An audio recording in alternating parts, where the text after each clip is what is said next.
What's the way YouTube? If you're new to my channel, like, comment, share, subscribe. Bro, the 5 subscribers, so also 30 bit. With that being said, there's a video called Chicago Drill is officially back and worse than ever. It's about new school stories, so let's get into it. Link me down below. Chicago Drill is one of the most influential movements in modern music. But through the late 10s, its influence died down after losing a lot of the top names to the system and the grave. And watching as pioneers like Chief Keef, G Herbo, and Lil Durk moved on to different styles. King Von turned the city up going into the 20s, but met an early end, leaving a void in the drill world. However, in recent years, Chicago Drill has seen a new spike in popularity and coverage. A new crop of rappers has emerged, and they're continuing the legacy of drill. But unlike in 2012, when the rappers were in the streets but mainly stuck to rapping and the drillers mainly stuck to drilling, this time around, some of the rappers involved are also the top drillers. There's video footage to prove it, and self-snitching is running rampant. These stories in the music and around what's happening in the streets have gained a huge audience, so in this video, we'll take a look at this new era of Chicago drill.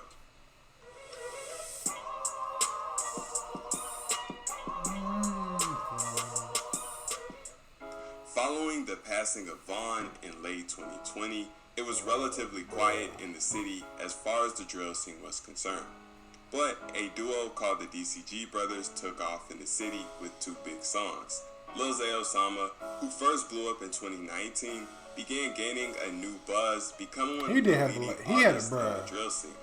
Lil Zay Osama had a run for about, I don't know if it was a year, but like, he had a run for a few months. Like, he was just dropping consistently, like, good music. On the east side, he had the Durk shit. Came home after beating 4 bodies and began taking rap more seriously, dropping a couple songs that did numbers before eventually changing his name to Drench. One of the biggest artists in this new Chicago drill wave in the early 20s was PGF Nook, who took off with his breakout hit, What Up? I mean, that song wasn't big, though. And with the label behind him, he continued dropping throughout 2022 and doing numbers.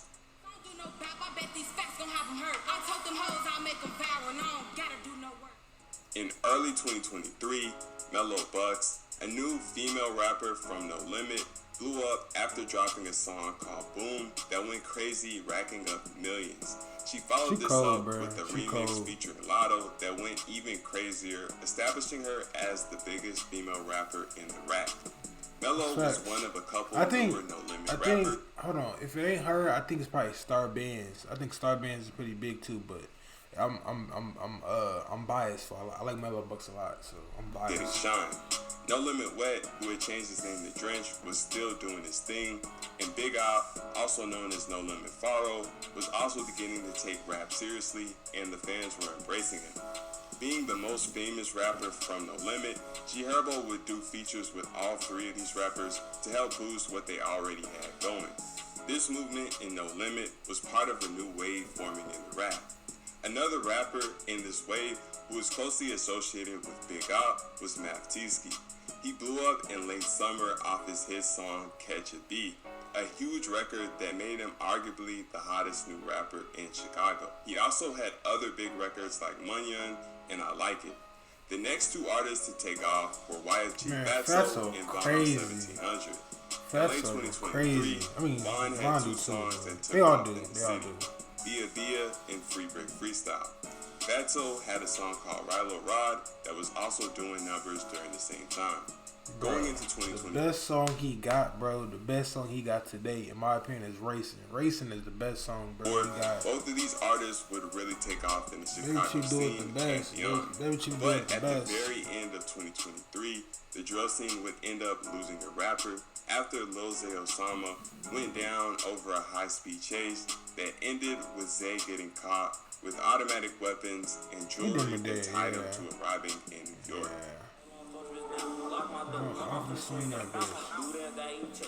He had a good year. In early 2024, Von dropped a huge song called Ops on Deck, his biggest up to that point. Then he did a feature with Math Tski on a song called 3 AM in the Rack that ended up becoming a huge song for both of them, racking up over 6 million views at the time of this writing.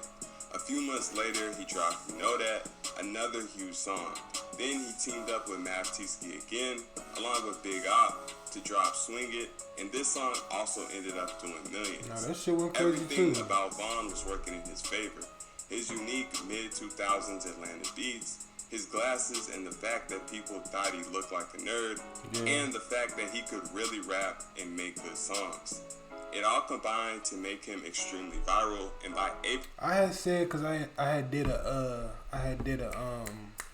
Scrooly G song or whatever. I had said, bro, Scrooly G is like on a Shrill list. If there was like a drill All NBA team, like you know how they do All NBA, I feel like if there was a thing for that, I'd have Vaughn on there. I'd have Scrooly G.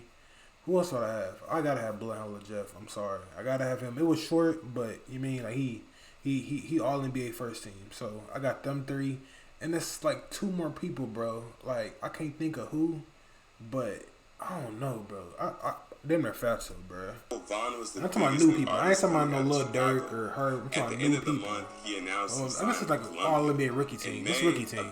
So it's rookie team. It's rookie team. Where a man in a shiesty with glasses and skinny jeans hopped out and started blowing. That's definitely him, bro. He had one. Actually, that was crazy what I just said. That was not him. That was somebody else. I don't know why I said that, bro. I'm tired. I don't get no. We is in their ass. So tell them we is.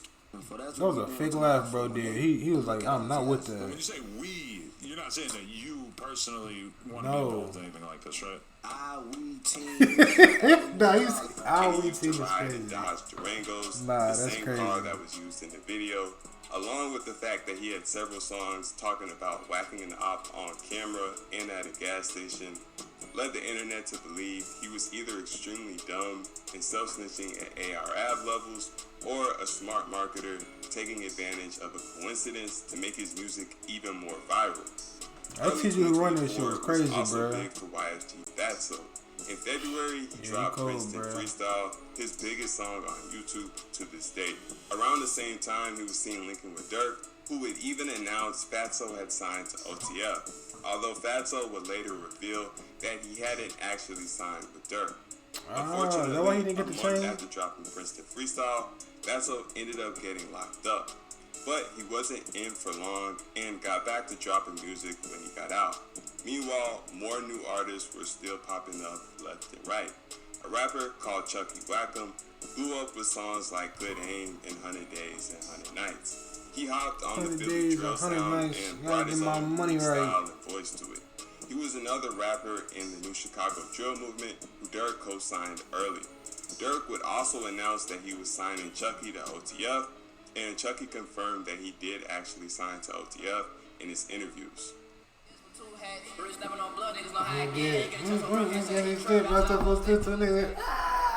The goat. Paying $14.99 a month for a streaming app and $9.99 a month for a music app and $12.99 bro. If you look at my channel, bro, or whatever, I do a lot of comparisons, bro. Like I don't even know what to compare him to. He like D Rose. He like Brandon Roy. Like he like who fucking Michael Vick. Like he had shit going on for about 2 months. Like 2 months. 24 also saw the rise of the new group from the East Side called the Bloodhounds. The three main rappers in this game were Bloodhound Lil Jeff, bro. I'm gonna keep pausing. I apologize. Threats. Is it Threats? I think it might be Threats. Nah, it's Stretched, and the song he got with JB Bin Laden, those his best songs. Those his best songs. I'm sorry. And Bloodhound was 50. There was also Lil Scoom 89, a rapper closely affiliated with the Bloodhounds, and he also gained a buzz around the same time. Scoom was also closely affiliated with other up-and-coming rappers like Mav Tski and Big Op. He took off before any of the Bloodhound members, dropping a song called Nightcrawler in late December of 2023 that went crazy in the city. In early 2024, he dropped a song called Buttonland, and this record also took off.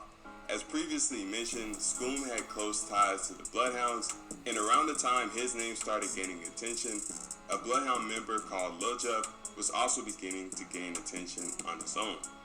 Lil Jeff initially began making noise after dropping a song called Ah, that's believed to be about a double homie Lil Jeff was behind. Because in the song, he raps about walking in lids with two hats and making people pay the consequence for something they did.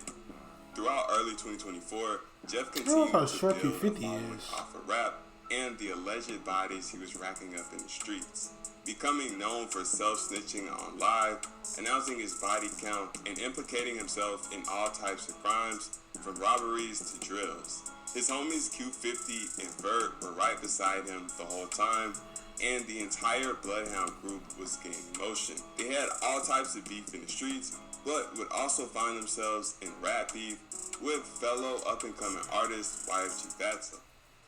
I'll never forget little buddy. Say when the line his rap, that boy don't clap her, gonna put a diss out for me. Their problems began over a petty disagreement about lyrics. Scoom heard Princeton freestyle by Fatso and thought he had taken lyrics from his hit Nightcrawler. But Fatso had made the song way before he put it out, and there's even an unreleased version of Princeton freestyle on YouTube, uploaded before Scoom put out Nightcrawler. But Scoom accused Fatso of taking his lyrics and started taking shots at him online. Lil Jeff jumped into the beef, and he and Scoom began dissing Fatso on IG. Scoom dissed Fatso on an unreleased song that surfaced on YouTube, and Fatso responded in a song that also surfaced unreleased. Fatso was a bigger artist, but Scoom and Lil Jeff were gaining a following. Scoom's music was gaining traction. He was taking trips to LA to record songs and shoot videos, and he was even working with more established artists like YBC Duel and Skrilla. By May, Bloodhound Lil Jeff's name was buzzing in the city. He did his first interview ever with DJ UTV, where he talked about his come up, rumors about him having 10 bodies and robbing people for watches. Him and Q50 also went viral for snorting perks on camera and acting like everything was normal. This clip in particular was everywhere, and even Meek Mill. Yeah, I seen Meek Mill did it, yeah. Following this interview, Jeff went on a trip to LA where he found himself wrapped up in more controversy. The trip was to celebrate Vert's birthday. AMF Visuals, Lil Jeff's main cameraman, took Jeff, Vert, and Scoom to LA to record music and shoot videos. While in LA, the Bloodhounds were seen linking with established artists like Rico Reckless and G Herbo. They also linked with YBC Duel, one of the biggest rappers in the... Bro, I had seen Rico Reckless fuck with Summer Walker, bro. And I'm like... Wave, who Scoom already had a song with. But despite the purpose of the trip, Lil Jeff still managed to get into street shenanigans, allegedly robbing somebody, and later getting chased through the mall by the man's homies. By this point, with all the controversy around his name, Lil Jeff was getting more attention than ever. In May, he dropped a new song called LAX. But despite all this new success, less than 2 weeks after dropping LAX, the news broke that Lil Jeff had lost his life in a crazy situation where the Bloodhounds had attempted to go on a drill, and in the process of chasing an op into a house, Lil Jeff had got caught by return fire from someone in the house. Following Lil Jeff's passing, he instantly got tons of new coverage. Basically, every hip-hop media outlet on YouTube was talking about him, and his situation was getting tons of publicity. He was getting King Von comparisons, and fans started glazing him in the way that they do every rapper that passes away. Lil Scoom was already buzzing before, but after Lil Jeff passed, he began getting even more attention. However, in July, just 1 month after Jeff passed, Scoom would also meet an early end after he was backdoored by a female in the rack. The same day Scoom passed, Fatso dropped the music video for his song Unusual Slander, where he had dissed Scoom. He would also end up going on live and trolling him. The passing of both Jeff and Scoom so close to each other would generate even more attention, shining a huge spotlight on the Bloodhound name, and as a result, Bloodhound Q50 saw his career taking off. A week after Scoom passed, Q50 dropped a song with all three of them on it, and it instantly went up. He followed this up with another big record called Splash Bros, but then at the end of July, he was arrested after he was caught with the switch. While Q50 was locked up, Traveler Ross dropped a 3-hour documentary on Bloodhound. Because I watched the whole thing, bro. Which, as usual, contained top-tier I watched the whole thing, bro. I'm not doing that again. Allegations around 3 hours, bro. This documentary, you know I could do it 3 hours. Even more eyes on the Bloodhounds and their crazy I could have ate for 3 hours. What the hell? Q50 was eventually released in early August, but just a month later, Traveler Ross dropped a 2-hour documentary on his alleged. I think I did that too.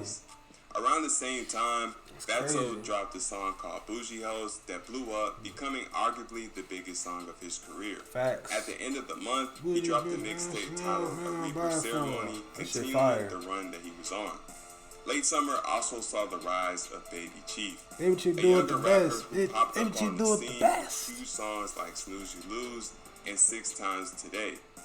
Other newer Chicago drill rappers like Fatso and Chucky were experimenting, switching between the Chicago and Philly drill sounds, but Baby Chief made his name off rapping on beats similar to the OG 2012 to 2015 prime Chicago drill sound. Yeah. By the end of the summer, the new Chicago drill movement was bigger than ever, and in September, a beef would pop off between Scrooly G and Billionaire Black, shining an even bigger spotlight. Bro, I hate ads, bro. I'm so sick of ads. But again, bro, Scrooly G, everybody he named, bro, they all like newer artists, all the NBA rookie team, like they all did their thing for good. So Scrooly that. Scrooly G was a rapper from Gary, Indiana, a city 40 minutes away from Chicago. He started blowing up in late 2023 after dropping a video for a song called At the Ops that showed footage of his music video getting sprayed up. That was crazy. I think I seen Say Chief post that. After this video blew up, he went on a crazy run through 2024, passing 1 million views on every song he dropped for months straight. He collaborated with Chicago rappers like Von 1700 and Big Op, and given the fact that his city was 40 minutes away, many considered him part of the new Chicago drill movement. Basically. In September, he previewed a song where he said if he caught an op trying to shop at the store, he would pop out on him and do him like Duck. He claimed this wasn't a diss, just a reference to the Duck situation because Duck was shopping when his ops had got him, but FBG and their side weren't trying to hear it. Rappers like Billionaire Black, King Yella, and Swag Dinero were quick to react Swag and Dinero blast him for dissing. Man, I ain't heard Swag Dinero name in so long, bruh.